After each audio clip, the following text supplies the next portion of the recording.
Welcome to Permission to Kick Ass, a podcast about leaving self-doubt in the dust, punching fear in the face, and taking bold action toward your biggest dreams. I'm Angie Coley, and let's get to it. All right, welcome back to Permission to Kick Ass. I'm so excited today because you are all going to meet my friend April Dykman. Say hello, April. Hi, guys. I love this because you're in a mastermind with me and we've known each other for many years now. But tell everybody listening a little bit about yourself, please. Yeah, so I am a marketing consultant and copywriter. My work is split amongst a few things. One is, working on my own projects that are related to copywriting and helping people write better copy. I also take on beat the control assignments, which is, the really long sales letters that you see in the mail and everywhere else. And, copywriters are competing to beat each other and win the royalties, which is really fun.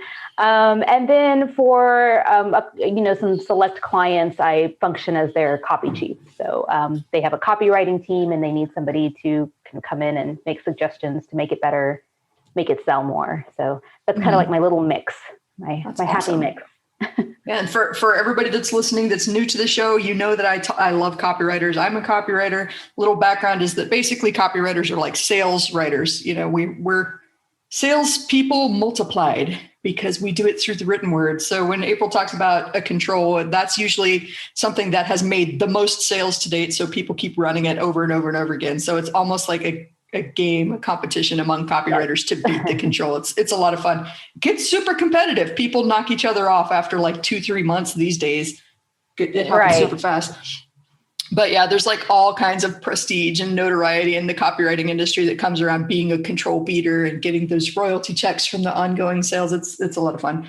So we were talking a little bit beforehand, before we started recording about, and I love this story, you and I both have a similar situation where we were getting really, really fed up with the day job and had to talk ourselves off that ledge into quitting and believing that working for ourselves was a way better option. So you want to speak a little to that? Yeah. So this was, I guess it's been about 10 years now, which is awesome. Like what a great anniversary, quitting my job. And so I was working at it's a association of school boards. So it's a nonprofit, but it's in Texas, our school board association is a very large, like 400 something employee nonprofit. And I was working in marketing and it was, I feel like it's about as good as an office job could possibly ever be. And yet I hated it with every fiber of my being. Like the first year was good. The second year is like when the shine is wearing off and you're starting to see kind of some of the cracks and how things really are as opposed to how the organization was sold to you. And then year 3 was just dedicated to getting out of there as quickly as I could. It was just, the typical bureaucracy, like the office politics. We had meetings about how many meetings we had.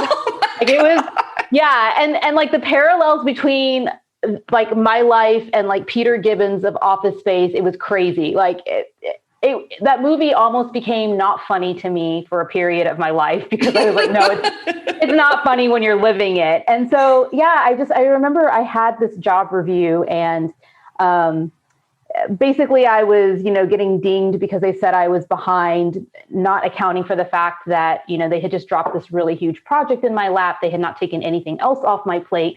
And I had twice asked, can I work overtime because I can't get this done? And both times they just wouldn't answer my question. And so I remember sitting in that review and I was just stunned. And I was like, but I asked for overtime. And my boss said, well, we were looking for you to come up with another solution. I was like, so what would that be? Like working for free? I don't, like cloning myself. Yeah. Like sprinkling magic pixie dust and making it all happen.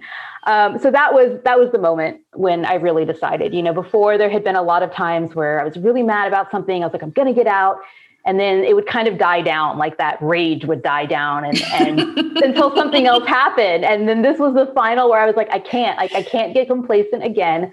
I have to make this happen. I cannot be, there were people there that were celebrating their like 20th or 30th year anniversaries. And I just remember thinking like, oh my God, if that is me, I don't even know what I'll do. Like, I can't even imagine, like, for one thing, I will not be celebrating anything if that's, the case.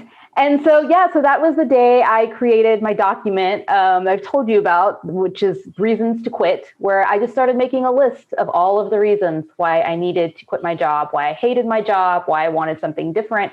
And I would read that on at least a weekly basis, if not daily, just to remind myself, like, just to like kind of stoke those fires and keep that. I mean, really, if I'm being honest, it was rage. Like, I can like sugarcoat it and tell you like, oh, it was just my motivation. Like, no, I was really pissed off and I needed to stay pissed off. And that's just how I function. And so sometimes, I mean, we talk about this a lot in copywriting too, because you have to understand in order to be able to persuade someone. And I don't mean in an unethical way where like you trick someone into buying, but like to show them that this is for them, you often have to show them that the pain of staying where they are is greater than making a change. Because otherwise we will all resist making a major change because fear of the unknown is, well, it's fucking scary. Yeah. And I'm kind of mad in retrospect that like after I finally got up the gumption to leave my job is when you and I started talking and you gave me this great idea. I'm like, damn it, that really would have helped. Well, now you can pass it on so others can learn.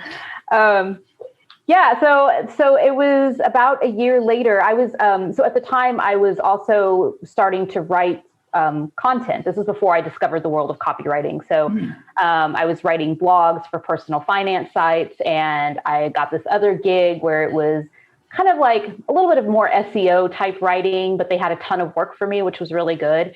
And so I just kept building this up until I was making the same amount each month that I was making at my job, which, that period of my life was kind of hell because I'm working, at a job full time. And then I've got this other thing that I'm working at. And when I hit that point, I was like, okay, well, now I've done it. So now I need to quit. And there's definitely that like fear, like, okay, I could be as mad, I can be raging, but I still had to have that moment where I was like, oh, I guess now is it, I'm going to quit. And then, all of these fears that creep in, like, well, what if one of these gigs dries up? Like, what if I lose them? What if this other thing is a steady paycheck that I'm pretty much guaranteed. Or at least I don't feel that way anymore, but that was my thinking at the time. I think so many people believe that though, like that the job is steady and it's much more guaranteed. And I'm not ever you won't hear me say I'm glad for 2020, but I think that one of the good takeaways that people can get from that, especially if they're interested in becoming an entrepreneur, is 2020 is the year when a lot of people lost their jobs through no fault of their own. Yeah. They did absolutely nothing wrong. And yet the job was gone. And it wasn't like the boss mismanaged money or anything like that, but something happened that nobody could predict and everybody was out of a job. Like, I mean, right. I'm not trying to laugh or make light of that or anything. Happening. Yeah. Like I still one of my aunts who's worked for a company got like as long as I've known, like decades, and the company's going under right now. So it's an event planning company, which, kind of surprised that they even made it this long, but yeah. I mean, so, and now my view is more like, I mentioned that I have this happy mix of things that I do. And that is actually what makes me feel secure today. If I was approached by one of those chiefing companies that I consult for about working full time. And that actually scares me. Like going full time with a company is to me far more scary now than what I have, because at any moment, if one of my three, income streams dries up or something happens, okay, well, I have the other two to focus on, as opposed to a company, which, like something could go wrong. The company could be having a bad year. I mean, anything could happen. And then poof, like all of your income is gone. Mm-hmm. And that's so, I'm glad that you brought that up, because I think that's a thing that a lot of people starting a business for the first time or growing their business get scared of. Like, will I be able to find multiple clients? Will I be able to work for multiple clients? Isn't it more stable, kind of going back into that employee mindset to just have one retainer client that pays most of my bills? And to a certain extent, like having one retainer client really helps with the confidence as you're growing your business, knowing that you're going to pay your bills every month. But it's kind of that same thing as the job. Like you're putting all of your eggs in this one basket and hoping that nothing ever happens to them so that nothing happens to your income and revenue. And right. And things, even with clients, because I've been in that position too, where one of my clients is, the bulk of my income and I'm really dependent on them. And things change with them as well. Like I had this one client I absolutely loved. They decided to start this second business and kind of put me over there in the second business. And it was something that I just wasn't into. Like they were super into it. I wasn't. So it was sort of making my work not as much fun. And I mean, it wasn't like anybody did anything wrong, but I just didn't love it anymore. But I still had to do it because I was so dependent on them. And so it's one of those things like, you know, if you land that big retainer client, for sure, like that's amazing, but don't just rest on that. Like keep working to, you know, get something else, whether it's your own stuff, a new client, whatever it is. And I think that's a good point too, because that reminds me, it didn't make sense to me until after I started seeing the logic of that, like have multiple income streams in case one dries up. And also, you know, the FU fund. Everybody on this podcast has heard me rant about the FU fund, but put money in savings. It is freedom to walk away from something that is frustrating you.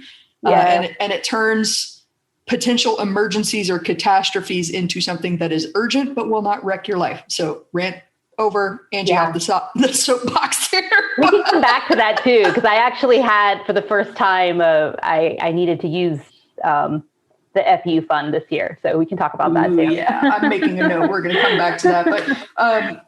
But if somebody wants to buy all your time and you're comfortable selling all your time as a business owner, that's cool, but it better be really fucking expensive so that you have a lot of money that you can put into that, you know, the aforementioned FU fund in case that relationship ever, and sometimes relationships dissolve through, they run their course, they reach their natural ends, this project is over, that like there's any number of reasons that relationships end other than we hate each other. So like just come into business knowing that like this is a relationship business and sometimes people grow and change and move on, and for now is not forever. So cover your ass, please. All right, tell me about the FU fund. I want to hear this story. Well, and quickly, I want to add, like, for sure, it does make sense for some people to go full-time with a company if you have that, you know, that fund so that you can leave if you need to. It's just personally, it scares me now. And so it's like the exact opposite of where I was when I was an employee, where I'm so scared to leave a stable thing. And now I'm like, I'm so scared to go work for any one person. So the FU fund. So I took this project on. It was we'll say in the supplement space. And it was somebody who was coming from finance and wanted to cash in on supplements because that's, you know, a big scene right now. And he had a collagen product and he wanted me to write a sales page for it. And so, you know, I do all the research, I'm writing the sales page, and then come to find out, he basically wants me to rip off this other supplement sales page for a very, very similar product, like similar ingredients. And I was like, so I don't really do that. That's not, it's not ethical. Like, right. And he's like, well, I'm not saying plagiarize. I'm just saying like, I want to do this, that, the other. And I'm like, okay, but that's theirs. Like that is what they are writing. And I'm not willing to do that. And I was like, you know, we can part ways. Cause like we're not going to see eye to eye on this. We, you know, had some conversations and that became clear. I said, you know, we can part ways. You can keep what I've already worked on and not pay the other half of the fee. Or I said, we can just like part ways. You don't take the copy. I'll refund you everything, which is a really powerful place to be in, to be able to say like, I'm going to refund you this like $8,000 because I don't feel good about this project and I don't feel good about what you're asking me to do. And I'm not that kind of a copywriter. So that's what he wanted to do. And then what's really funny, so right before I proposed this, I revoked his access to the Google Doc that I had written. And so then I propose it, and then he emails me back and he was like, I'll just take the refund. And then he emails me again and he's like, I see that you've already revoked access to the Google Doc. That's fine. And I was like, why were you in there? If you just told me you didn't want the copy I had written, what are you doing in there? Shady. Yeah, so that was one of those like, So, I mean, and that just reinforced like, oh my gosh, I'm so glad I can just get out of this because this was clearly not somebody that I wanted to work with. And see, that's such a good point too, because I think a big mistake that a lot of aspiring entrepreneurs make is like, they basically repeat their job. And that's not a bad thing. Like, you're not doing anything wrong. It's natural, because if you've been an employee for all or most of your life, of course you're going to just like apply what you know to this new situation. But really becoming an entrepreneur is about learning to think in a different way. Kind of like you pointed out with, before I worked full time for this one employer, and now that scares me. It's a totally different frame of mind that you don't really understand until you've gone through it. And if this guy was your entire source of revenue, or heaven forbid you were his employee, geez, yeah, I always feel bad for companies like that, because newsflash, if you're in the States, the alphabet agencies are coming for you. If you are unethical, they will find you eventually, but that's a rant for another day. But something like that makes you just feel like after you get off the phone, you have to take a shower. Like, I don't like this. This makes me feel, if doing that work is the only thing that pays your bills, and you've got to choose between feeling like a slime ball and going hungry for the month, like this business is going to make you feel miserable, and it's going to make you feel like you have to go crawling back to the job where you were miserable. So like, try not to repeat all the things that made you miserable in the day job in this business that you're building. Like, yes, FU funds, work with people that light you up, not people that make you go, oh, that's slimy. I was just, people can't see to those red flags. Like that so often, even when I was new, they were there. And it wasn't that I mean, obviously I'm a little, I spot them more easily now. I know more of the red flags now, but even when I was new, there were always, warning signs. But when you're new and you're excited and you're looking for work, you're like, oh, this will work out. Or like, oh, I'm sure this will be fine. And then it's totally not ever fine. It's never fine. So yeah, it saves you a lot of heartache to just pass on those gigs and try to find something else versus locking them in because you feel like you have to, and you're never going to get another job if you don't, Oh God, that mindset. And I feel it like in my gut, like a gut punch, because I think we've all been there too, where you feel like you've got to say yes to this because the money's there and they want to work with you. And like, no other opportunity is ever going to come again if I turn this down. It is not true, guys. There are 8 billion people on this planet, and a lot of them have money that they would like to give you to pay you to do a thing that they don't want to do, or that they think you do better than them. So they want your help. Like, trust that nature abhors a vacuum. So if you open up space for it, something's going to rush in and fill that. But first you got to be brave enough to open up the space and say, I don't want to work with this guy who basically says, well, I'm not saying plagiarize, but just copy these things. I was laughing. Buddy, that's the definition of plagiarism. Right. Just saying. Oh God. Yeah. It's crazy. And what's so funny is that even, after all of this time that I've been freelance and I've worked for myself, is that that same fear happened at the beginning of the coronavirus for me. So last year I was working with a client on retainer, really big client. I had gigs lined up for the next couple of months, and all of that just disappeared. And so I was still, luckily, I was getting royalty checks. So that was good. I wasn't didn't really have my back up against a wall, but it really freaked me out because we didn't know what was going on. We didn't know how long it was going to last. It was like, I'm losing all of these jobs. Does this mean I'm not going to be able to find work? And so then I just set out to fill my calendar back up. Well, turns out, yes, there was plenty of work, and I filled up my calendar really well to the point where I was miserable going, why did I accept all of this work? What happened there? And so I had to finish all those projects so I could get them off my plate and get back to some sort of normalcy. But yeah, I mean, it was like relearning that lesson just in a totally new context where we were last year. Well, and that's a good point too, because when you're first starting out, it's kind of tempting to go back to that, again, the comfort zone of being an employee of I work with a couple of clients and that's a workload that I can manage. But it's also a bit of giving your power away, right? Because if you focus on generating more demand than you could possibly actually service, I've got more people willing to work with me than I have time to actually work with, then you don't have to say yes to anything but the things that are most interesting to you or most lucrative for you, or they're fun. Heaven forbid you create a workspace for you that with people that make you laugh and projects that are fun. You can totally do that, by the way. Yeah.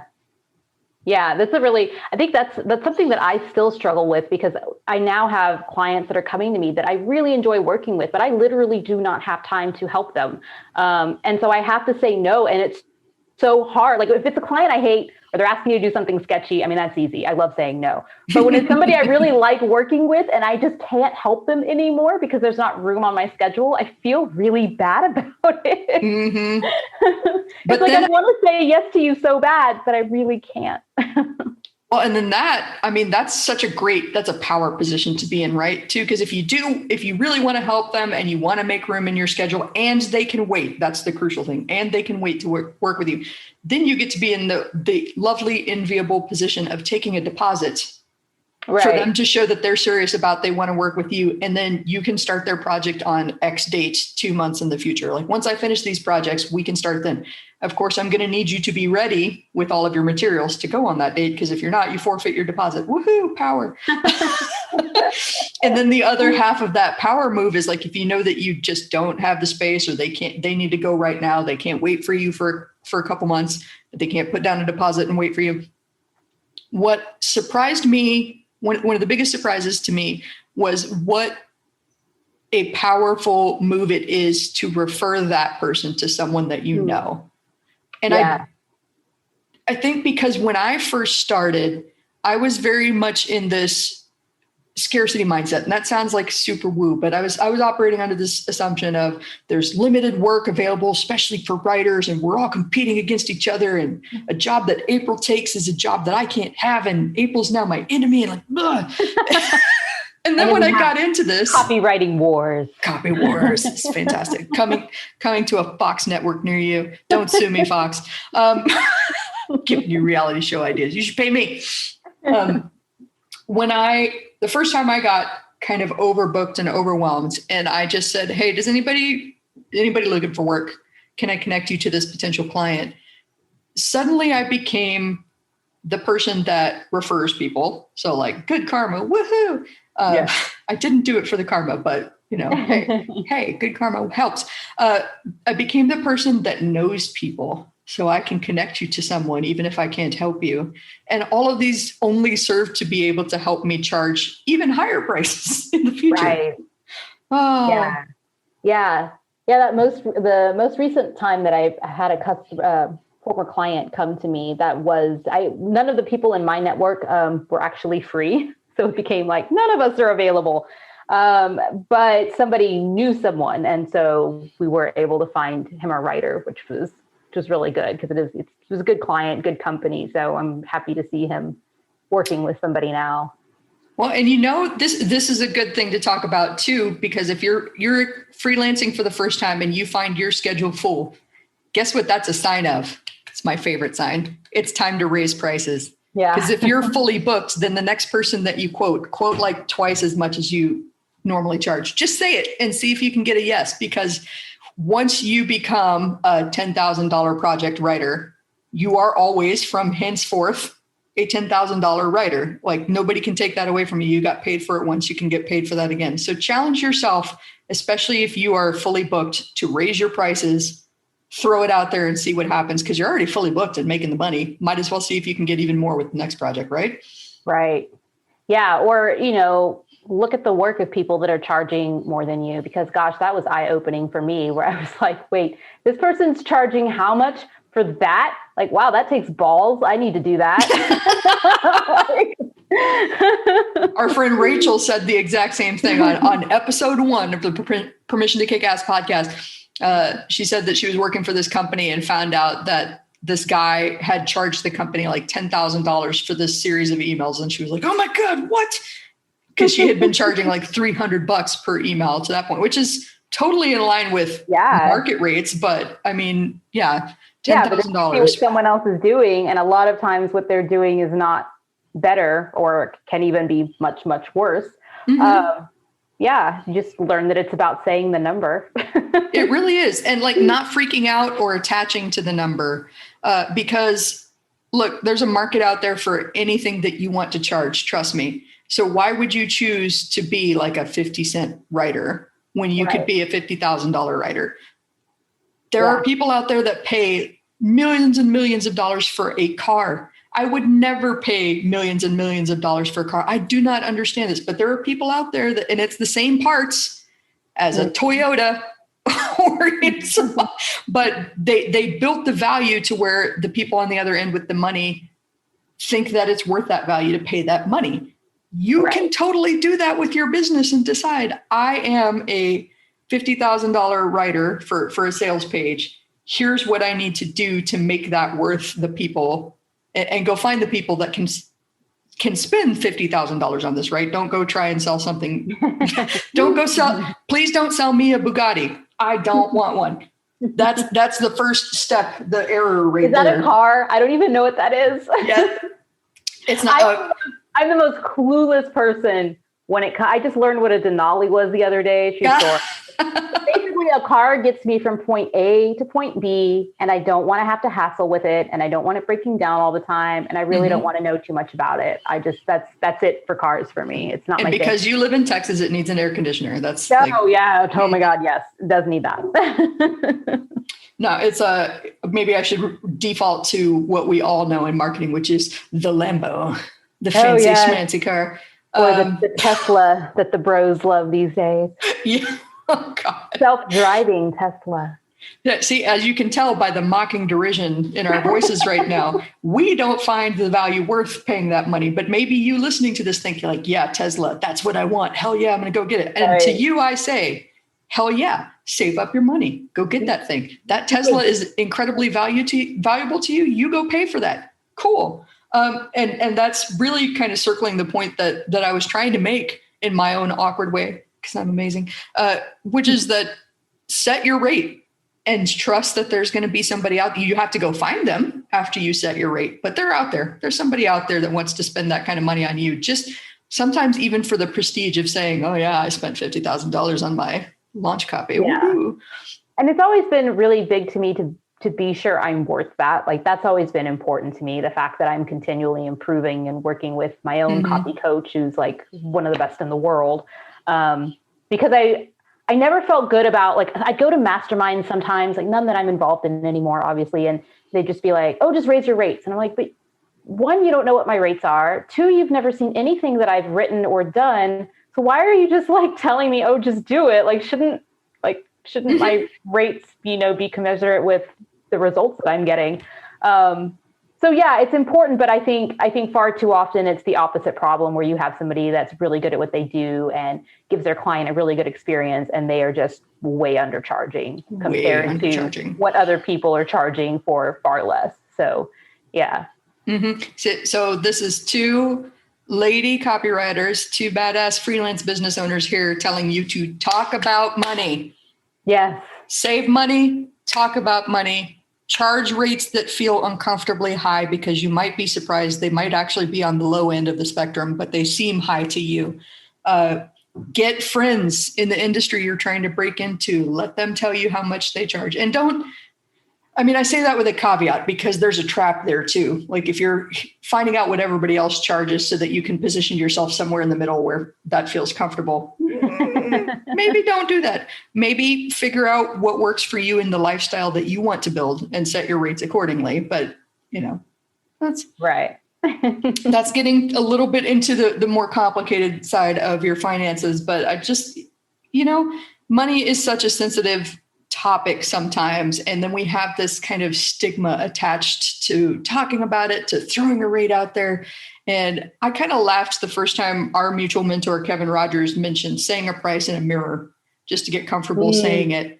But it's a little woo, but I love it. It totally works, because once I've said it out loud in the mirror, looking at myself in the eyes, that will be $5,000, please. Then I can't be on the phone going, that will be, I think, that the ballpark for that is probably, I think, I usually charge maybe around 3,000. And then I've worked myself up and I've already talked myself down, where if I practice just that little step of preparing in advance and getting the awkwardness out of my voice, that will be $5,000. The fee for that is $5,000, $10,000. Say that to yourself before you say it to the client. You'll be a lot more comfortable.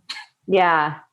Yeah, it is. It's hard. Like I don't know about you, but I was raised in a household where you never really talk about money. I didn't grow up learning about, investing or really I grew up with the idea that okay, saving is good, I wouldn't necessarily say I had the best examples of that. And then my parents had totally separate finances too. So they didn't really communicate with each other about money. So it was kind of just this, like, we just never really talked about it. And I remember like when other people would, like, even as I was, you know, in my 20s, and somebody would talk about like how much they were making a year. And it was almost shocking to me that somebody would just tell other people what they're making in a year. I still don't really know how I feel about it. It's so odd. But yeah, that's been a long journey to being okay with saying big numbers and talking about money, and being okay with saying, this is how much I want to make. And no, I'm not going to do it for less than that. And, you know, it's, it has been a lot of mindset stuff. So it is like kind of woo woo to overcome it. But then again, it's all like mind trash in the first place. So how else are you going to get rid of that? The head trash, like shining a light on all that shadowy shit that's bugging you has a way of resolving the problems. Like, don't be afraid to bring something out into the light and look at it, because sometimes it's not nearly as scary as it was when it was just bouncing around between your ears and growing into something even more scary than it was. Because like for years, same situation. Like, I grew up not really understanding much about finances. They don't really teach this in school. Parents don't really talk about this. I think retail therapy is really fucking cool. Hey, that's a way to get in trouble with your credit cards at a young age. You know, and I signed up for student loans, which ballooned after that, and just really didn't know how to manage my money or even think about money until I got into like my late 20s. And by then it's trying to undo years of damage. Yeah, now you're digging out. Now it's like you're supposed to be saving for retirement, but oh wait, I haven't, you know, made some good choices up until now. So digging out from under a mountain of debt. And so now I try to be that advocate and say, look, these are the choices that I made when I was younger, and here's what I learned as a result, so that people feel a little bit less of a stigma going through that. Like, I'm somebody that started a business with massive amounts of student loans because I have 3 degrees. One of, like, I went to grad school, woohoo, that I'm not using that degree in my business, like, at all. What was your master's in? My master's is in entertainment industry management. Oh, nice. I guess maybe, okay, I lied a little bit. I am using that because it is a hybrid creative business degree, and I teach people how to build creative businesses. But it was specifically meant for La La Land, like being out in Hollywood, making movies and TV. Right. And it was meant to bridge the gap between the people that create stuff and the people that run the business of it, which like the common jokey thing in the agent side of the business, the money-making side was, it's called show business, not show art. To which I said, you don't have a business without the art, so blow me. And you can't create it yourself, so take that.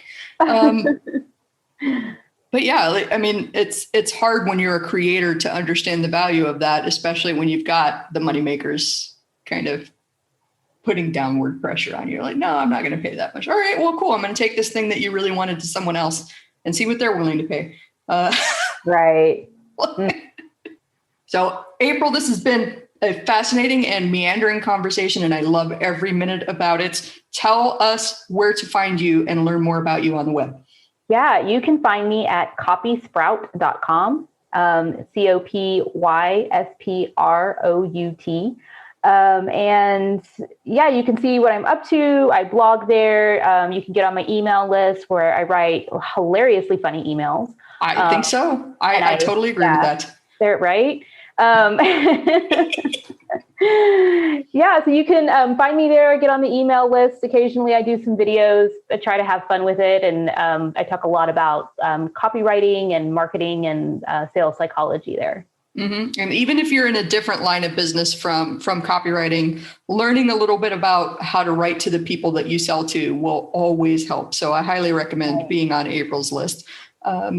Yeah, and there's actually a freebie there right now for my first 7 days formula, which if you are any kind of business owner, freelancer, whether you have a team, it shows you how to write a welcome sequence to your prospects and new subscribers in about a day. So I have a checklist there that you can get to learn more about how to do that. Yes. And if you're still stuck in your day job and you're planning on getting out and starting your creative business, remember April's trick to write down everything you hate about this job. Yes. And don't hang it up at the job, hang it up at home, but look at it every day. That might tip some people off. Yeah, they might understand that you are unhappy and getting ready to go if you hang it up somewhere where they can read it at work. Thank you so much for being on the show, April. We're going to have to do this again, and have a fantastic day. All right. I'll talk to you soon.